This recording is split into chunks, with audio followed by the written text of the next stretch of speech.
অনেক দিন ধরে কিন্তু একটা ব্লগ দেওয়া হয়নি, তো চিন্তা করলাম আজকে একটা ব্লগ ভিডিও বানাবো। আর এই ব্লগ ভিডিও বানাতে কিন্তু আমি চলে আসলাম কোথায় সেটা জানেন কি? হয়তো বা মনে করবেন আপু এটা কোথায় আসছেন। যাই হোক, আজকে আমি নাটোরে আসছি। আর নাটোর এবং আমি নওগাঁতে যেখানেই থাকি না কেন এই একই প্রসেসেই থাকি। অনেকে এখন বলবেন আপু মায়ের বাসায় আসছেন, আপনি সেজে গুজে সেইভাবে কেন থাকেন না? যাই হোক, আমার সাজা গুজা এগুলো একদমই পছন্দ না। আমার কেমন জানি বোরকাতেই খুবই ভালো লাগে।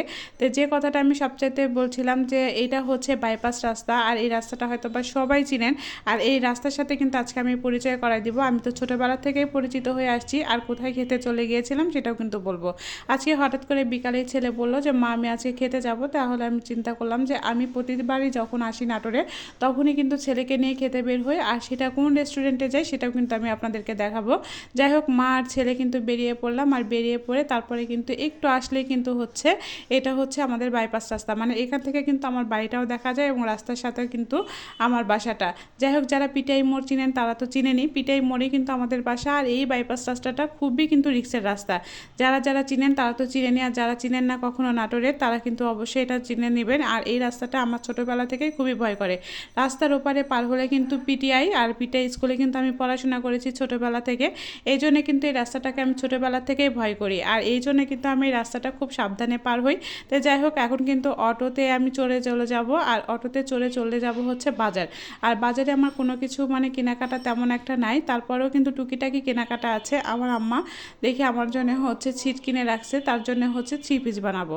আর তার জন্য কিন্তু আমার পায়জামা এবং ওড়নার সেট লাগবে, সেটা নিতে কিন্তু চলে গিয়েছিলাম। সাথে ছেলে যখন খাবারের জন্য জেদ করলো, আমি কিন্তু কখনোই না করি না। আর এখানকার খাবার কিন্তু আসলে অনেক সুস্বাদু।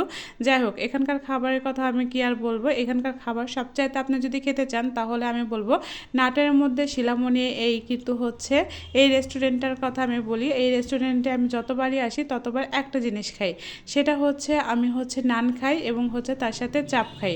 আর নানের সাথে যেটা পাওয়া যায় সেটা মেয়োনিজ, যেটা খেতে কিন্তু অসাধারণ স্বাদ। আপনি কোথাও গেলে কিন্তু এই মেয়োনিজের স্বাদটা পাবেন না। বিশ্বাস করেন, আপনার চাপও লাগবে না বা আপনার গ্রিলও লাগবে না, কোনো কিছুই লাগবে না। আপনার কিন্তু এই সালাদ এবং এই মেয়োনিজটা দিলে কিন্তু আপনার অর্ধেক খাবারটা খাওয়া হয়ে যাবে। তো হ্যাঁ, এরকম স্বাদ পেতে হলে কিন্তু আপনাকে স্পেশাল নানের অর্ডার দিতে হবে। আমি কিন্তু স্পেশাল নানের অর্ডার দিয়েছিলাম। এখন এই স্পেশাল নানটা আপনি কীভাবে অর্ডার দিবেন আমি বলবো। যখন আপনি এখানে আসবেন তখন কিন্তু আপনাকে আধা ঘন্টা আগে কিন্তু এই স্পেশাল নানের অর্ডার দিতে হবে, না হলে কিন্তু আপনি নর্মাল নান পাবেন, না হলে কিন্তু আপনি পাবেন না। তো যাই হোক, এখানে কিন্তু আমি স্পেশাল নান দিয়ে মিউনিসটাই বেশি খাচ্ছিলাম। স্পেশাল দিয়ে কিন্তু এই মিউনিসটা খেতে খুবই অসাধারণ লাগে। যারা যারা খান নাই তারা কিন্তু অবশ্যই এসে খেয়ে যাবেন, আর যারা নাটোরে থাকেন তারা তো অবশ্যই খান, কারণ এখানে কিন্তু প্রতিদিন বিকালবেলা প্রচুর পরিমাণে ভিড় হয়, আমি দেখেছি।